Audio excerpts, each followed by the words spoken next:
Bonsoir à tous, bienvenue à notre 23e webinaire euh, qui, qui accueille Marc de Conchat. Sans plus tarder, Marc, je te donne la parole. Tu vas nous parler de biodiversité, entre autres, mais probablement d'autres choses. Bienvenue en tout cas, et merci encore d'avoir accepté de témoigner vu de ton- ta fenêtre. Oui, petite fenêtre sur un grand écran. Voilà, euh, je suis, comme c'est indiqué sur l'écran, je suis chercheur depuis bientôt une trentaine d'années dans l'Institut INRAE, qui est le nouveau nom de ce qui était l'INRA, il n'y a pas si longtemps que ça. Aujourd'hui, c'est l'Institut national de recherche pour l'agriculture, l'alimentation et l'environnement. Et dans cet institut, je suis membre d'un laboratoire qui est basé à Toulouse, pas très loin de Cahors, moi aussi, euh, qui, euh, qui s'appelle le DINAFOR pour Dynamique et écologie des paysages agriforestiers. Et dans ce laboratoire, on a conduit toutes sortes de travaux sur la biodiversité dans les paysages ruraux, en lien avec les activités agricoles et puis les activités forestières et la façon dont elles peuvent interagir. On a mis au point des indicateurs de biodiversité plutôt pour les composantes forestières des paysages, mais on a aussi travaillé sur la protection des cultures par les insectes auxiliaires provenant des milieux naturels et semi-naturels, avec une dimension aussi interdisciplinaire de sciences humaines et sociales. On a des géographes parmi nous. Voilà, donc ça me donne une certaine expérience sur ces sujets-là, et puis expérience que j'ai élargie depuis quelques années, puisque je suis aussi maintenant directeur d'un programme interne à INRAE qui concerne la biodiversité et les services écosystémiques. En gros, l'idée, c'est qu'on fait le constat qu'il y a des recherches dans notre institut qui s'intéressent à ces sujets-là, mais qu'on est peut-être un peu sur des rails, des habitudes, des façons de faire qu'il faudrait bousculer. Et le but, l'objectif du programme que je coordonne, c'est d'essayer d'initier des nouvelles formes de recherche, des nouveaux types de questionnements dans notre organisation, si possible en partenariat avec des acteurs socio-économiques. Donc c'est aussi au titre de ces expériences-là que je peux vous parler un petit peu du sujet qui nous occupe ce soir. Et puis par souci d'une transparence qui me paraît utile, je vous signale que je suis aussi membre d'une association qui commence à être bien connue, qui s'appelle Solagro, et qui a mis au point notamment un scénario pour l'agriculture, l'alimentation qui s'appelle After 2050, auquel j'ai eu le plaisir de contribuer. Et je suis membre aussi de l'association qui s'appelle les Paysages de l'après-pétrole, qui réfléchit à la façon de gérer, d'organiser les paysages dans une perspective de transformation massive des paysages lorsqu'il y aura plus ou beaucoup moins de ressources fossiles. Et enfin, d'une organisation informelle qui est basée à Toulouse, qui s'appelle l'Atécopole, pour Atelier d'écologie politique, qui n'est pas du tout une organisation politique, mais une organisation scientifique qui réfléchit à l'impact des politiques scientifiques sur l'environnement et les dimensions écologiques. Voilà, comme ça, vous savez à peu près bien qui vous parle.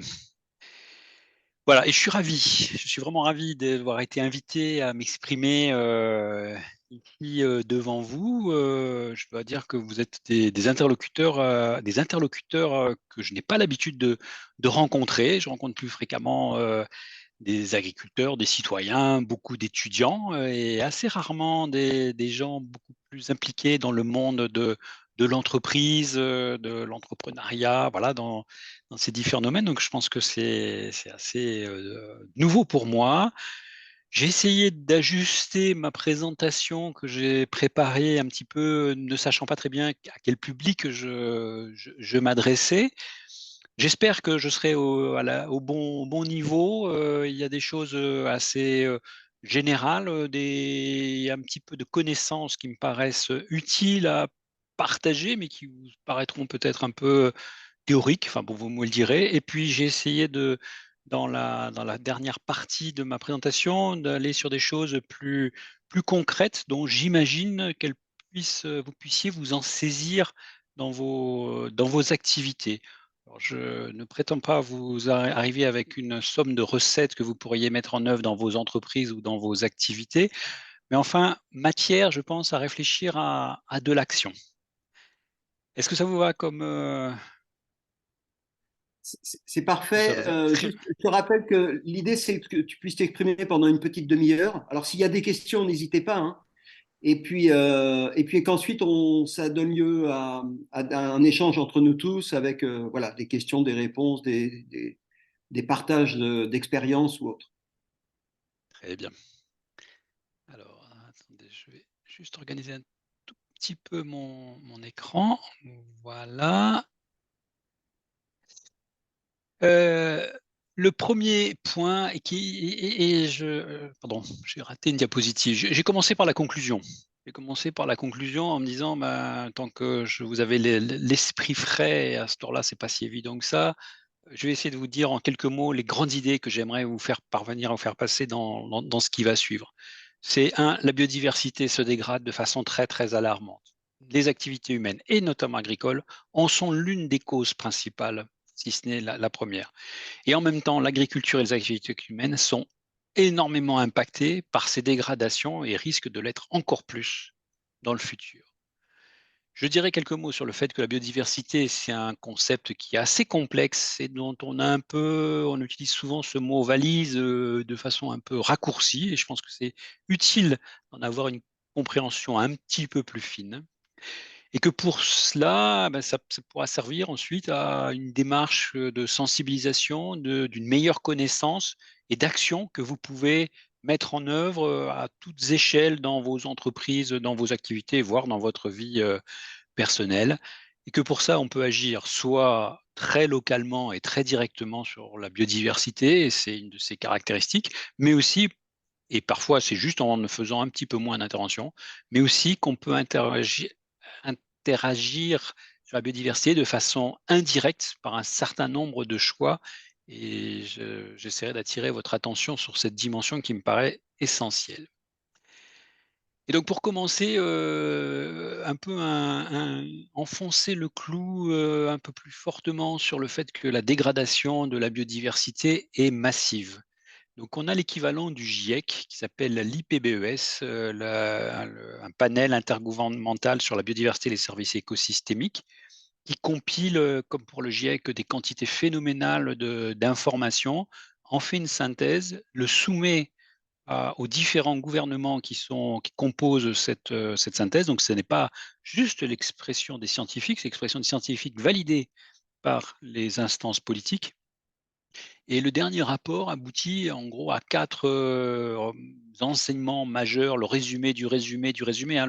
Les travaux de l'IPBES, c'est plusieurs milliers de pages, plusieurs dizaines de milliers de pages de documents et de rapports qui sont compilés. Donc c'est vraiment basé sur ce qu'on fait de mieux en termes de connaissances.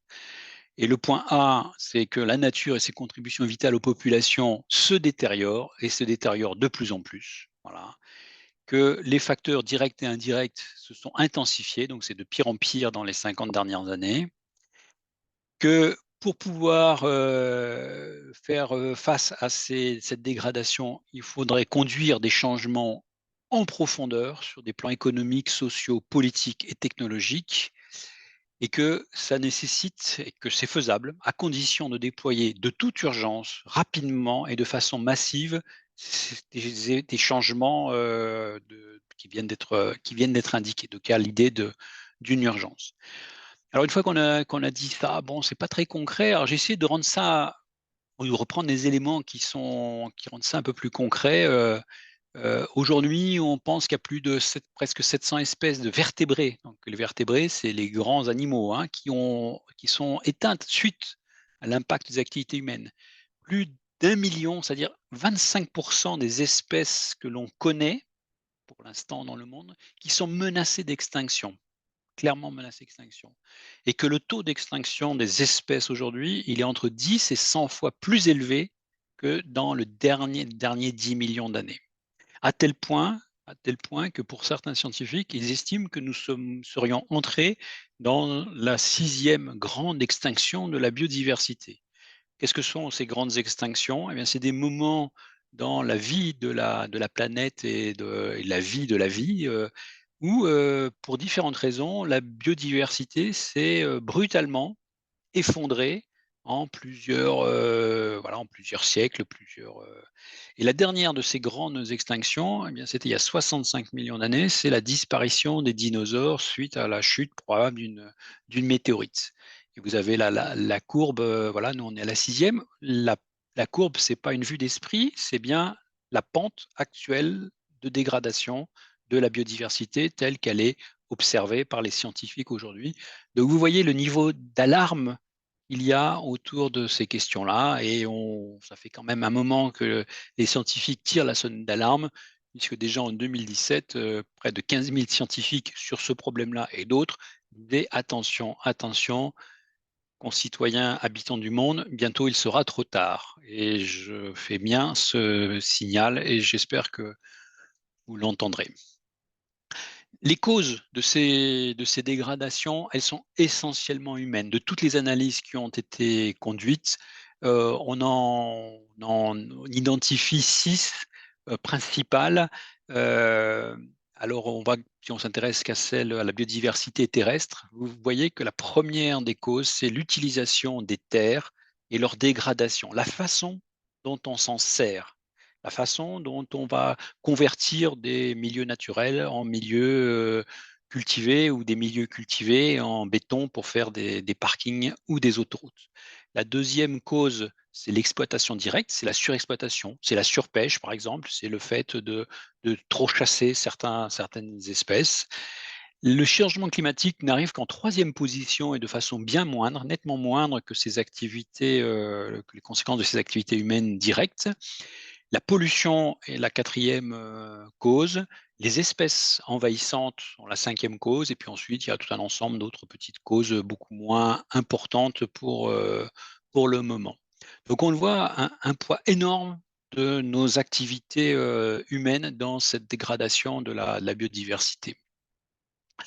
D'autant plus si on pense que le changement climatique, il est aussi d'origine liée aux activités humaines, que la pollution forcément elle est d'origine humaine, encore que ce n'est pas toujours le cas, et que les espèces envahissantes sont aussi souvent dues à de l'activité humaine. Là-dedans, dans ces causes humaines, l'agriculture est un des facteurs prépondérants dans ces causes. Alors c'est l'agriculture au sens large, c'est le défrichement de nouveaux territoires pour cultiver. C'est une des causes majeures en Asie, en Amérique du Sud, en Afrique. Cette dégradation de la biodiversité, elle s'est déjà produite chez nous, c'est-à-dire les espèces des vertébrés qui ont disparu depuis les années 1500, c'est bien parce que l'agriculture s'est déployée en Europe et qu'aujourd'hui, bien sûr, la biodiversité se dégrade un peu moins vite en Europe, mais elle s'est dégradée fortement par le passé. C'est des dégradations qui sont liées à plusieurs composantes de l'activité agricole. Les 2 principales, c'est les changements d'occupation des terres. C'est le fait de, par exemple, recouvrir des terres de toutes les serres que l'on voit ici en Andalousie. Des changements de ce type-là ont des conséquences massives sur la biodiversité. Donc c'est la simplification des paysages, l'agrandissement des parcelles, l'élimination d'un certain nombre de milieux semi-naturels. Et la deuxième cause, c'est l'utilisation massive, répétée de toutes sortes d'intrants d'origine de différentes origines, dont l'origine chimique, mais ce n'est pas forcément que l'origine chimique qui est le problème, que ce soit des engrais, que ce soit les pesticides. Et aujourd'hui, on a de bons éléments pour confirmer que l'usage des pesticides est un facteur assez massif. Dans l'agriculture, toutes les activités agricoles ne sont pas équivalentes. Il y a un poids encore plus prépondérant de l'élevage, des activités d'élevage. Hem, Ne serait-ce que par l'utilisation des terres qui est dédiée à l'élevage, hein, 80 du déboisement des forêts dans le monde est lié à l'extension des activités d'élevage.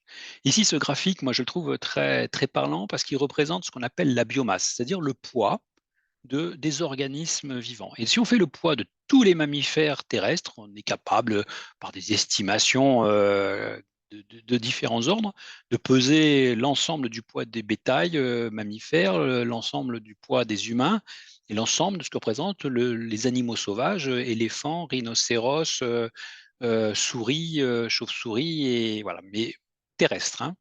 Eh bien, ces animaux sauvages représentent que 4% de la biomasse totale.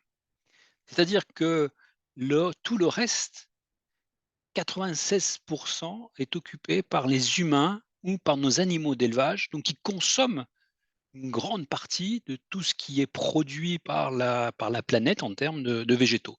Et on est à peu près dans le même ordre pour les oiseaux. L'espèce dominante sur Terre, ce sont aujourd'hui les poulets. Si des extraterrestres arrivaient sur Terre et regardaient quels sont les grands organismes les plus abondants, ce seraient les poulets et pas les humains. Il y a plus de poulets que d'humains sur Terre. Donc on voit vraiment le poids que ça représente. Alors ça, c'est au niveau mondial, et on pourrait se dire, bien sûr, oui, c'est l'Amazonie, c'est l'Afrique, c'est des pays qui subissent une pression agricole énorme. C'est vrai que la situation en Europe est peut-être moins grave qu'elle ne l'est dans ces pays. Je l'ai dit, c'est parce que finalement, on a déjà un peu touché le fond. Mais quand même, quand on regarde un certain nombre d'indices, on se rend compte que même en France, aujourd'hui encore, la situation se dégrade. Ici, c'est des chiffres qui correspondent à un suivi qui est fait depuis les années 80 d'un certain nombre de populations d'oiseaux à travers toute la France, avec une méthode standardisée. C'est des sciences citoyennes, alors on peut toujours chipoter sur la précision d'un certain nombre de ces mesures, mais enfin quand même, quand on est sur plusieurs décennies de tendance, on peut se dire que quand même, il y a quelque chose qui est en train de se passer. Et ce qui est en train de se passer très clairement, c'est que les populations d'oiseaux agricoles diminuent, continuent à diminuer fortement, moins 30% par rapport à la situation initiale. Moins 30%, ça veut dire que lorsque vous allez vous promener dans les paysages agricoles en moyenne en France, vous voyez 2 oiseaux où vos parents ou grands-parents en voyaient 3. Ce qui est quand même très, très significatif. Pour certaines populations, c'est des diminutions de 80%. Alors, c'est des populations, on n'y fait pas très attention. Les moineaux, par exemple, les moineaux, c'est presque moins 80% de population. Il en reste des millions, voire des milliards, mais il est en train de se passer quelque chose dans ces paysages. C'est le cas pour d'autres milieux, mais de façon un petit peu moindre. Et on constate que pour des espèces, d'autres groupes d'espèces, notamment les espèces généralistes, celles qui en gros sont les commensales, celles qui vivent avec les humains, la situation est plutôt plus favorable, elle se stabilise. Voilà, donc même en France, la situation de la biodiversité est loin d'être satisfaisante. Et c'est grave. C'est grave parce que ça nous impacte. Ça nous impacte parce que cette biodiversité, c'est pas juste des animaux ou des plantes qui vivent à côté de nous. Ils font des choses dans les écosystèmes, dans les milieux qui nous sont utiles, qui sont indispensables. L'archétype, le symbole de ça, eh bien, c'est les abeilles qui participent à la pollinisation. Sans abeilles qui pollinisent le tournesol, point d'huile. Sans abeilles qui pollinisent le colza, point de colza. Sans abeilles qui pollinisent les pommiers, les légumes, eh bien, tout ça, on ne l'aurait pas. Et donc, ces organismes, cette biodiversité rend des services, ce qu'on appelle des services écosystémiques. La recherche, on a fait toute une liste de ces services, a établi toute une classification qui permet de les caractériser. Je ne vais pas les détailler.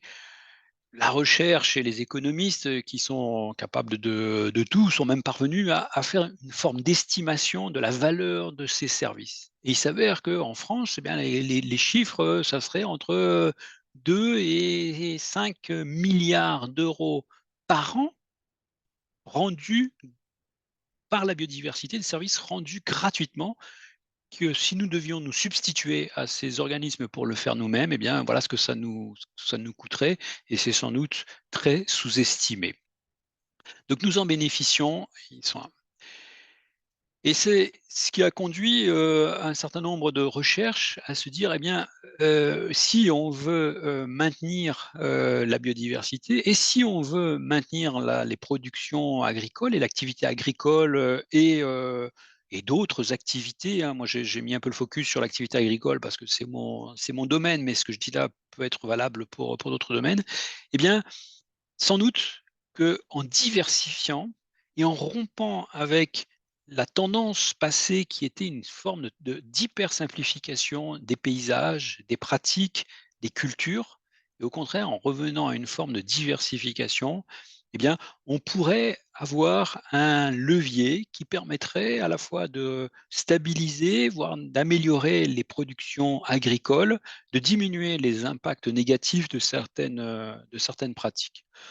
Tout ça, c'était un petit peu une vue de l'esprit pendant un temps. On avait des indices qui nous laissaient penser que c'était, sans doute, faisable. Aujourd'hui, on commence à avoir des preuves solides que c'est non seulement une voie possible, mais que c'est la bonne voie vers laquelle il faut pousser l'agriculture, que ce soit au niveau de la FAO ou au niveau, français. Vous avez un travail récent, conduit par certaines de mes collègues sur le fait que la diversification végétale permet d'améliorer la protection des cultures de façon très efficace, voire plus efficace que l'usage d'un certain nombre de pesticides. Une des voies de cette diversification, bah, c'est par exemple l'agroforesterie. L'agroforesterie, c'est l'idée qu'on pourrait associer des cultures avec des arbres sous différentes formes, ou de l'élevage avec des arbres, du maraîchage avec des arbres ou des arbustes, et que la présence, la complexification qui est introduite par ces arbres, elle est gérable aujourd'hui. Ce n'était pas forcément le cas par le passé, mais aujourd'hui, on sait comment gérer et piloter ces systèmes complexes et que ça a beaucoup d'effets positifs à la fois sur le sol, sur l'eau, sur la biodiversité dont on pourrait se servir. Un autre facteur extrêmement important, une autre motivation extrêmement importante de cette diversification, c'est l'émergence du concept de santé unique, d'une seule santé, One Health. Et on l'a vu avec le Covid, ce qui se passe dans les forêts où la vie des chauves-souris ou du pangolin ou de que sais-je peut avoir des conséquences sur notre santé à différents niveaux, sur la qualité, la qualité des cultures, la façon dont on va les protéger, ça a des effets sur notre santé. Nos santés sont liées. La santé humaine est liée à la santé des animaux, est liée à la santé des plantes, est liée à la santé de l'environnement. Et la biodiversité paraît être une des voies, la diversification, une des voies de concilier ces différentes entrées de santé. Alors, quelques mots quand même pour dire, ce concept de biodiversité, parce qu'on l'entend un petit peu, de tous les côtés. C'est devenu un petit peu un mot valise que tout un chacun utilise. Alors, je ne vais pas vous faire un cours sur la biodiversité, mais quand même quelques petites notions qui me paraissent intéressante à avoir quand on prétend peut-être y réfléchir ou la prendre en compte. Alors je vous rappelle la définition qui en a été donnée. Et ce qu'elle dit, c'est que la biodiversité, c'est la diversité des espèces, hein. Dans la droite de ma figure, c'est ce qui est au milieu en bleu, c'est le fait que dans un milieu aquatique, ben, on va avoir des salamandres, des tritons, des grenouilles, différentes espèces. Ça, en général, on le comprend assez facilement et c'est souvent ce qu'on met en avant en termes de biodiversité. Mais cette biodiversité, elle englobe aussi une diversité génétique. Il y a pas une salamandre, il y a tout un ensemble de populations, de sous-populations qui ont des variations génétiques. Certaines salamandres sont complètement noires, pourtant elles sont de la même espèce que la salamandre que vous voyez. Cette diversité génétique, elle est extrêmement importante d'un point de vue évolutif. Et puis, il y a une autre diversité, c'est la diversité des écosystèmes, c'est-à-dire la façon dont ces espèces vont s'associer entre elles pour constituer des communautés, des écosystèmes qui ont des particularités, des mares, des étangs, des lacs, un fossé. Tous ces écosystèmes vont comporter éventuellement une partie d'espèces en commun, mais vont avoir des propriétés qui sont différentes. Et la biodiversité, c'est ces différents composantes qu'il faut prendre en jeu. elle a aussi une particularité qui est, enfin une particularité, une spécificité que je pense on a tendance un petit peu à oublier et qui la distingue assez nettement des problématiques, par exemple, de changement climatique. C'est la dimension évolutive et la dynamique temporelle. Alors la dynamique temporelle, c'est le fait qu'il y a des variations saisonnières et que donc que la biodiversité que l'on observe ou que vous pouvez observer à un endroit donné au printemps, eh bien évidemment, elle n'est pas la même que celle qu'on observe en automne. Ça a l'air de rien ce que je dis là, mais vous verriez le nombre d'études d'impact portant sur, la faune, les oiseaux qui conduisent des relevés en plein hiver, c'est-à-dire au moment où il n'y a aucune biodiversité d'oiseaux, c'est absolument affolant. Donc c'est quand même quelque chose qui est loin d'être négligeable. Et puis elle est évolutive et la dimension évolutive, c'est le fait que les espèces ne sont pas statiques, les écosystèmes ne sont pas statiques. Ils vont changer, leurs propriétés vont changer. Un exemple très connu, c'est des papillons qui vivent sur la phalène du bouleau, qui vit sur le bouleau. Donc dans les milieux naturels, eh bien, le bouleau étant blanc, pour se protéger de ses prédateurs que sont les mésanges, les phalènes sont plutôt blanches. Lorsqu'il y a eu de la pollution par l'activité industrielle en Angleterre, les bouleaux sont devenus sombres, noirs, à cause de la suie des fumées. Eh bien, à ce moment-là, les papillons blancs étaient plus consommés par les mésanges qui les voyaient plus aisément. Et à ce moment-là, la phalène a évolué et ce sont les papillons et la forme noire qui s'est mise à dominer. Et aujourd'hui que la pollution a régressé, eh bien, on revoit réapparaître les papillons blancs. C'est important d'avoir cette idée en tête, c'est que les choses ne sont pas statiques en termes de biodiversité, qu'elles vont changer, qu'elles vont évoluer et que donc les mesures que l'on prend aujourd'hui, peut-être, il faudra les ajuster demain parce que la biodiversité et puis d'autres choses auront évolué. La dernière propriété de la biodiversité, qui est encore peut-être plus compliquée à comprendre, c'est que c'est extrêmement complexe. C'est un ensemble d'interactions entre les espèces qui vont se consommer, qui vont dégrader l'une, qui va avoir besoin d'une espèce à un moment donné pour interagir. Voilà. J'ai mis, c'est purement illustratif, le schéma à gauche, là, pour vous montrer un petit peu cette complexité, ou celui à droite, qui sont des travaux qui essayent de caractériser les relations entre les espèces et le nombre de relations. Et vous voyez que c'est inextricable, cette quantité de relations. C'est donc un niveau de complexité que l'on a beaucoup de peine scientifiquement à aborder et à traiter. Ça veut dire, eh bien, qu'il faut aussi tenir compte de cette complexité.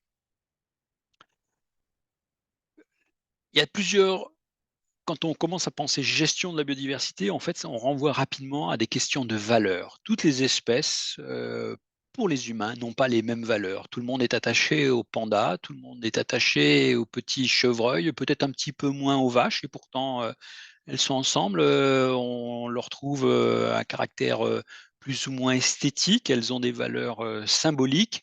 Et puis d'autres sont un petit peu les parents pauvres, les vers de terre qui s'y intéressent, qui s'en préoccupent, comment on les voit. Certaines espèces ont des valeurs comme le panda un peu particulières, parce que si on protège le panda, en fait, c'est pour le panda, mais c'est aussi parce lorsqu'on a protégé le panda, on a protégé l'ensemble de l'écosystème dans lequel il va vivre, dont des espèces dont on n'a même pas connaissance.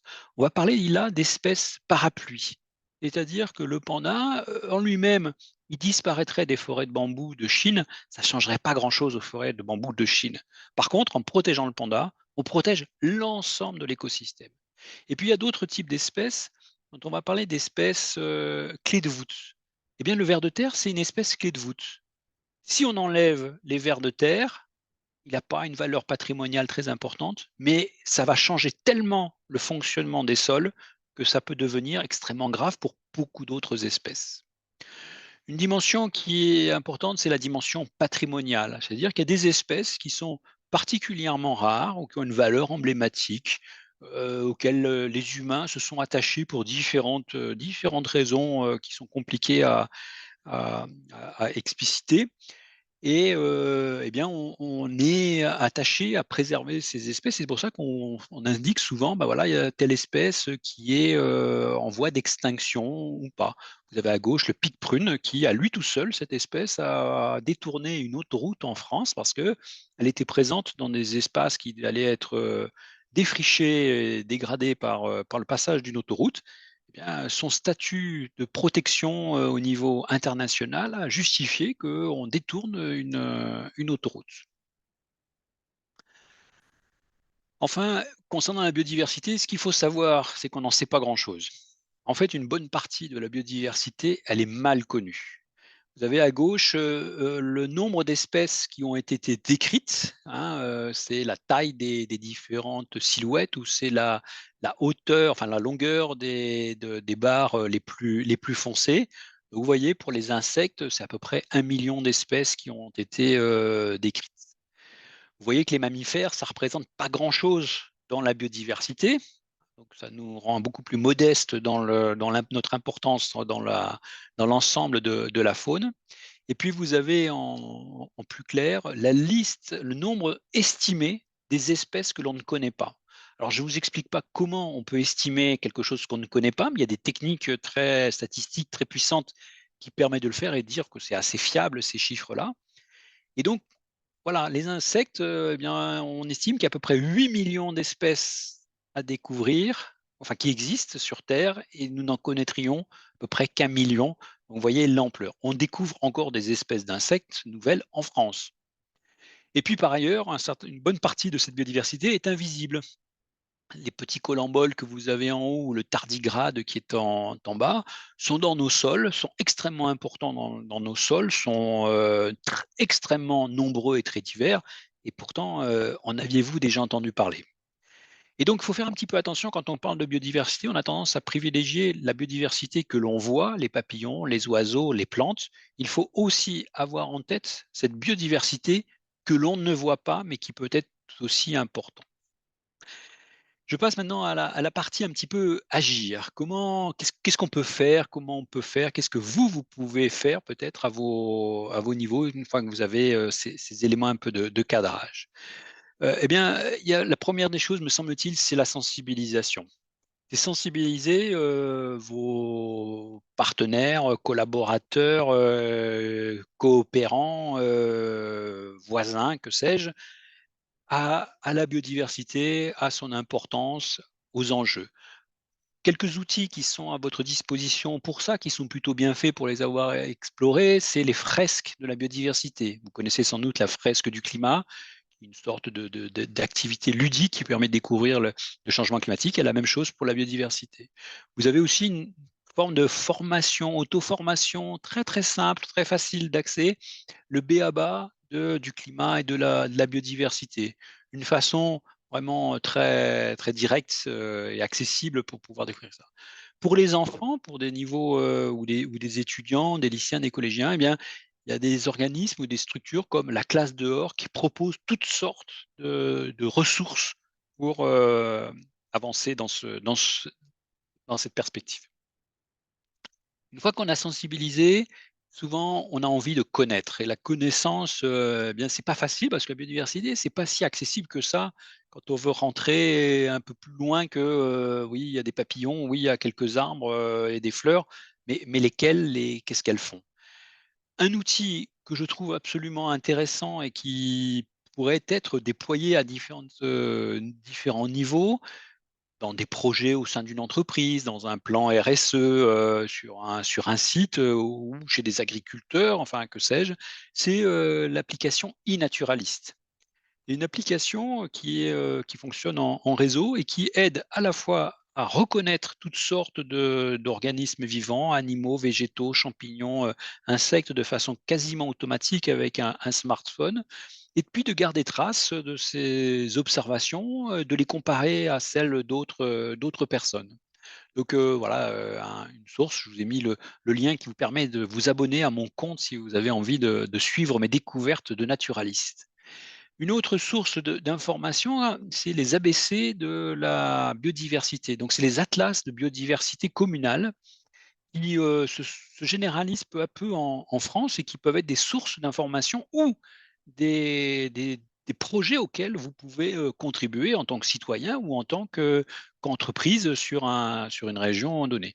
Et puis, il y a les ONG, les associations qui sont des sources aujourd'hui majeures d'informations sur la biodiversité. J'en cite deux, France Nature Environnement ou le réseau des CPIE, pourrait en trouver encore bien d'autres qui sont en général en capacité de fournir une information fiable, solide, étayée à toutes sortes de projets.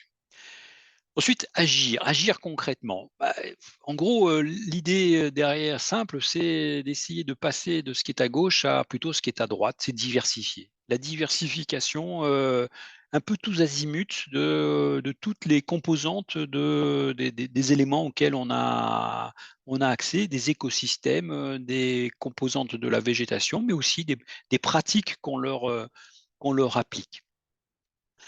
Souvent, on a tendance à penser que: «Ah oui, mais il va falloir mettre en œuvre, toute une opération, tout un travail. On va planter des arbres, on va acheter des plants, on va aller, semer, on va fabriquer des hôtels à insectes et que sais-je encore». Enfin, il y a une espèce de propension à vouloir agir et à avoir une action, qui se matérialise, concrètement, voire financièrement et c'est souvent un peu aussi un projet politique ou quand dans les entreprises on lance une démarche RSE, il y a souvent cette, je l'ai constaté, cette envie d'une action, je dirais sonnante et trébuchante. En fait, bien souvent, il suffit de faire beaucoup moins. Voilà, avoir une prairie fleurie, c'est pas forcément besoin d'acheter des semences, c'est juste arrêter pendant suffisamment longtemps de tondre ou de tondre qu'à des moments pertinents. Avoir des arbres qui poussent, et on n'est pas obligé d'aller les acheter dans les jardineries et de faire un grand trou avec une pelleteuse et de les planter, de les arroser. Il suffit bien souvent de laisser pousser ce qui va pousser, de l'observer, éventuellement de l'accompagner, éventuellement de le compléter s'il y a lieu, si vous voulez des insectes dans votre jardin ou sur votre terrain, vous pouvez mettre des hôtels à insectes, mais vous pouvez aussi juste laisser du bois mort comme celui qui est là, et je peux vous assurer que ça attirera tout autant, si ce n'est plus, d'insectes, sans avoir à faire ou à débourser beaucoup de moyens. On y reviendra après, ça véhicule pas tout à fait la même image de la biodiversité.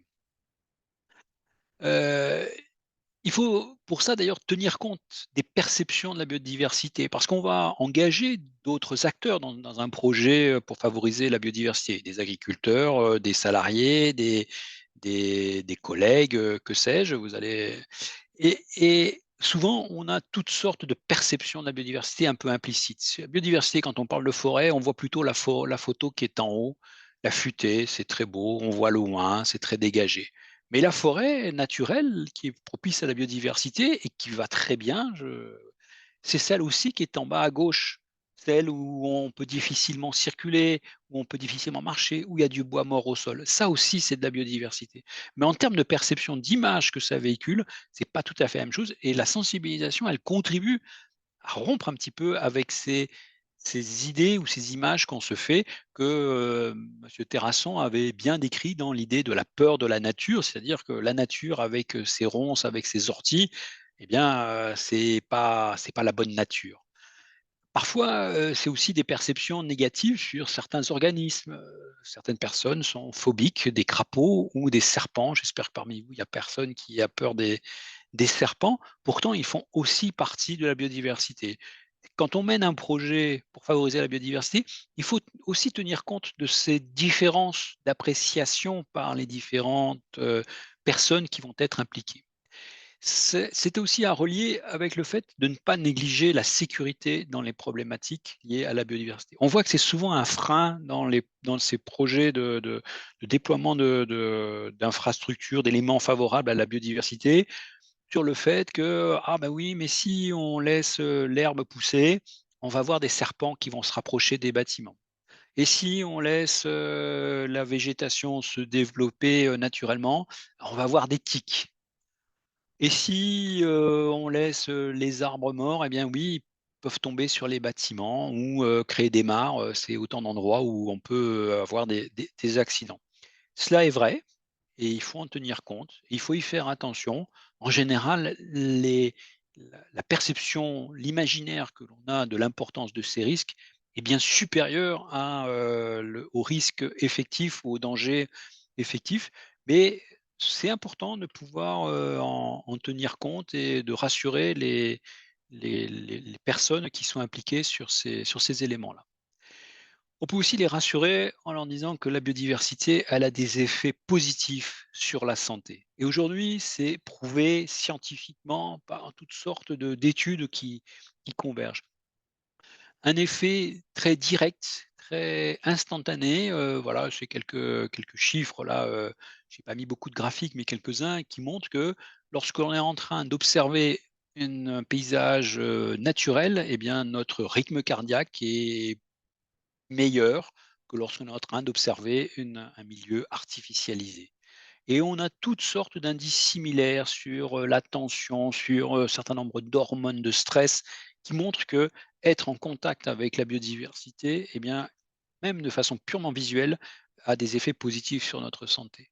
Les effets à plus long terme commencent à être bien décortiqués, c'est aussi ce qu'on appelle le microbiote. Le microbiote, vous savez, c'est ces micro-organismes que nous avons sur notre peau, dans notre bouche, dans notre tube digestif, et qui participent très fortement à notre santé.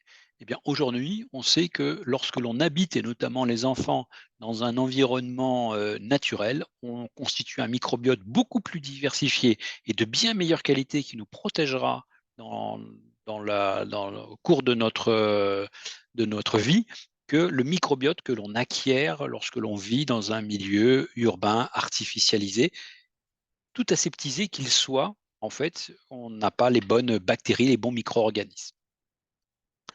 Quand on réfléchit, c'est des projets pour favoriser la biodiversité et je le pense, c'est important pour, dans des projets pour des entreprises, il faut le réfléchir en tenant compte de ce que j'ai appelé l'amont et l'aval. L'exemple que je donne ici, c'est, on a aujourd'hui des pratiques agricoles qui visent à favoriser la diversification des cultures en associant des cultures de céréales avec des cultures de légumineuses, là, un poids. Ça a énormément d'intérêt agronomique pour la biodiversité, je ne les développe pas. Mais ça n'a l'air de rien, mais cette mise en œuvre de cette pratique, elle implique des changements en amont, c'est-à-dire, quelle forme de semoir on va pouvoir utiliser pour, implanter ces cultures. Quelle, technique, quel savoir-faire l'agriculteur ou la personne, qui va conduire ça aura. Eh bien, il faut s'intéresser à ces différents niveaux-là. Vous voulez favoriser la biodiversité sur, les espaces autour de votre entreprise. Eh bien, le prestataire qui fait le jardinage, il faut s'assurer qu'il soit d'accord et en capacité d'adapter ces nouvelles, pratiques. Et puis l'aval, c'est qu'une fois qu'on a cette, culture qui a été très positive pour la biodiversité, on se retrouve avec un mélange de graines. Comment on fait pour trier ce mélange de graines? Faut-il le trier? Et si on le trie, il peut y avoir des ratés dans ce tri. Est-ce que c'est grave pour la transformation, l'usage du produit agricole? Ou est-ce qu'au contraire, on peut inventer des nouveaux produits agricoles, des nouveaux produits alimentaires qui vont tirer profit de ce mélange en associant directement les graines pour produire un nouveau type de barre de céréales, par exemple. Donc, c'est toute cette dimension aval qu'il faut aussi penser avoir en tête. Parmi les pratiques qui sont les plus souvent mises en avant pour favoriser la biodiversité, en tout cas dans nos paysages et dans nos territoires, de façon locale, en gros, ça tourne souvent autour de la création ou de l'entretien des milieux arborés. On sait qu'à rajouter des arbres dans nos paysages, dans nos jardins, dans nos cultures, ça a des effets quasiment systématiques positifs sur la biodiversité qui peuvent arriver très rapidement. Et la deuxième dimension, c'est favoriser les milieux aquatiques ou les milieux humides, mares, fossés, mouillères, la ressource en eau, la présence de ces milieux, un peu incultes, un peu ingrats, parfois, difficiles d'accès, sont favorables à la biodiversité quasiment dans tous les cas de figure. Ça, c'était un petit peu des pratiques ou des choses qu'on peut faire de façon directe pour favoriser la biodiversité locale. Ce qui est intéressant avec la biodiversité, c'est que quand vous agissez localement, vous avez un effet local. Ce qui est un petit peu une différence avec le changement climatique où lorsque vous agissez à votre échelle, eh ben, vous n'êtes pas sûr que c'est un effet global. Pour la biodiversité, il y a aussi des effets indirects, c'est-à-dire que vous pouvez favoriser et agir sur la biodiversité en agissant sur des dimensions qui sont des objets ou des choses qui sont à distance. C'est l'alimentation. L'alimentation, une bonne partie de notre alimentation a des impacts sur la biodiversité. Notre assiette, c'est ce qui laboure les paysages et selon ce que l'on mange et les choix que l'on fait de notre alimentation, on conduit à des paysages hyper simplifiés, hyper homogènes ou au contraire à des choses qui vont être beaucoup plus diversifiées. Et de ce point de vue, ça renvoie à nouveau vers la problématique de l'élevage parce que l'essentiel de nos paysages, de nos territoires, sont, façonnés par l'élevage, hein. 70 des terres agricoles dans le monde sont liées aux activités d'élevage, c'est 30 des terres émergées qui sont liées à l'élevage. Alors, c'est assez clair sur l'image de gauche, hein, on voit bien des grandes prairies qui ont été défrichées au détriment des forêts en montagne. C'est un peu moins évident sur la photo de droite et pourtant c'est tout autant le cas puisque les cultures qui sont là sont très probablement des cultures qui sont dédiées aux animaux d'élevage.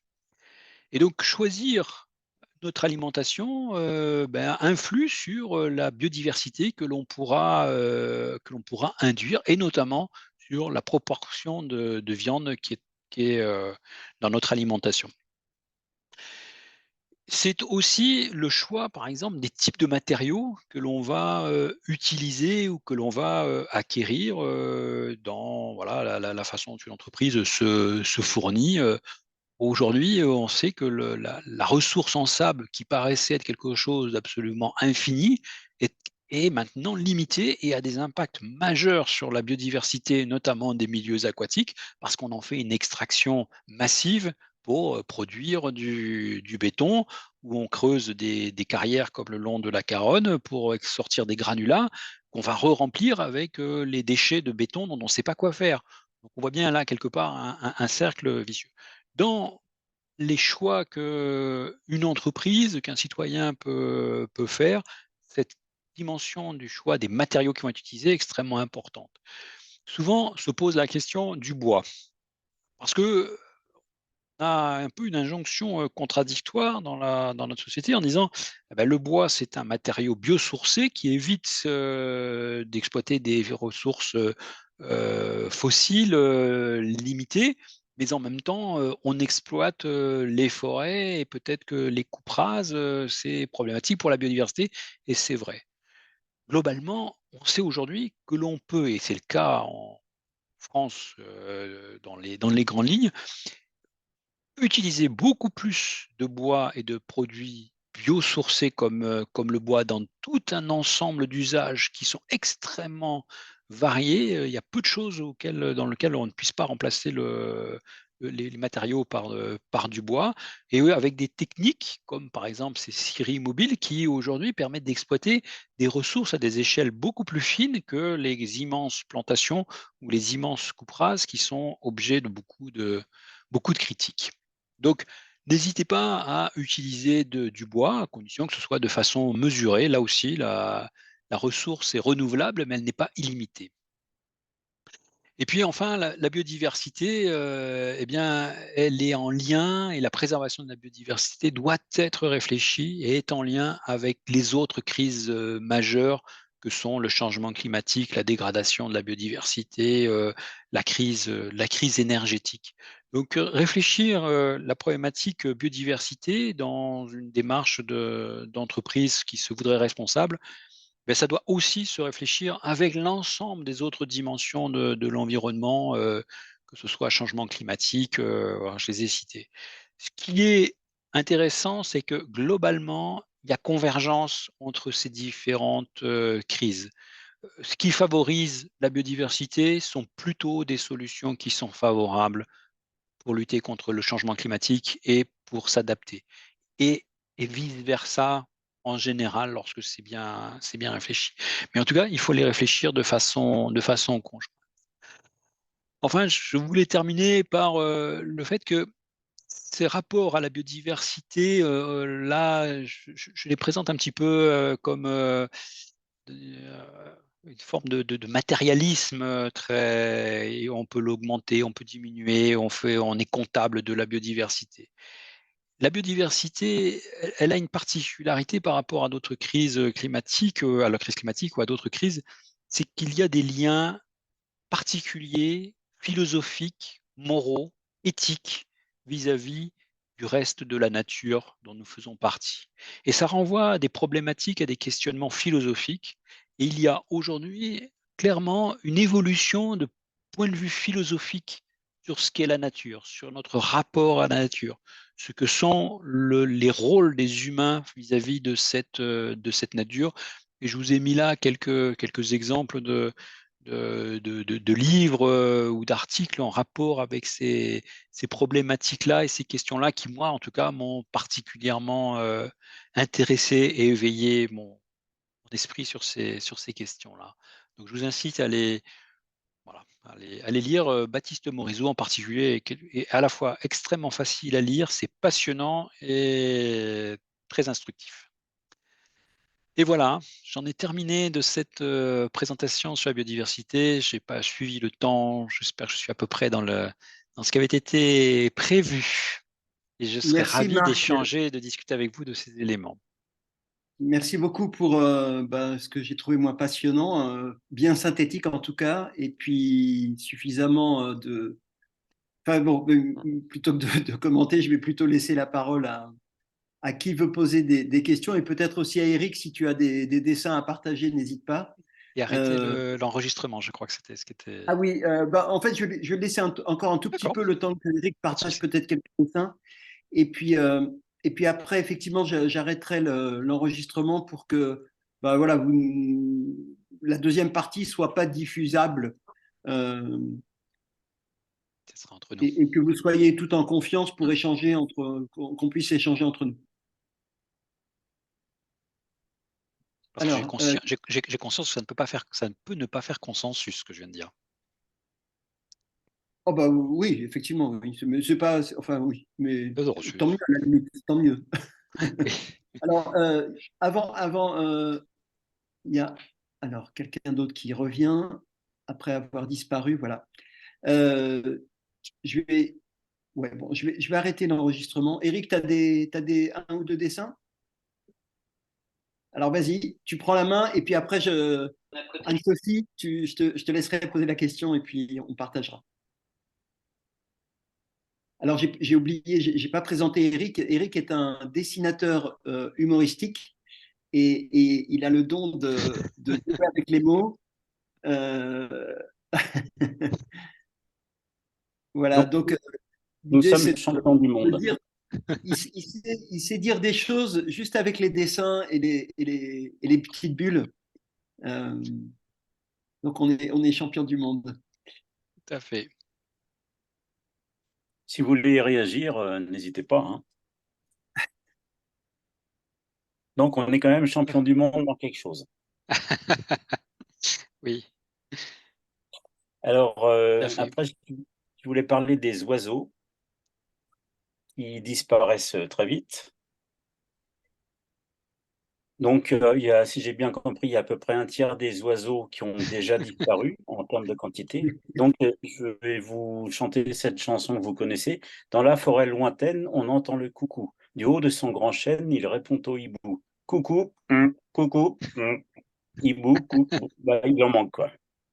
C'est ça. Voilà ce que ça donne. Oui, C'était une belle chanson, c'est dommage. tout à fait.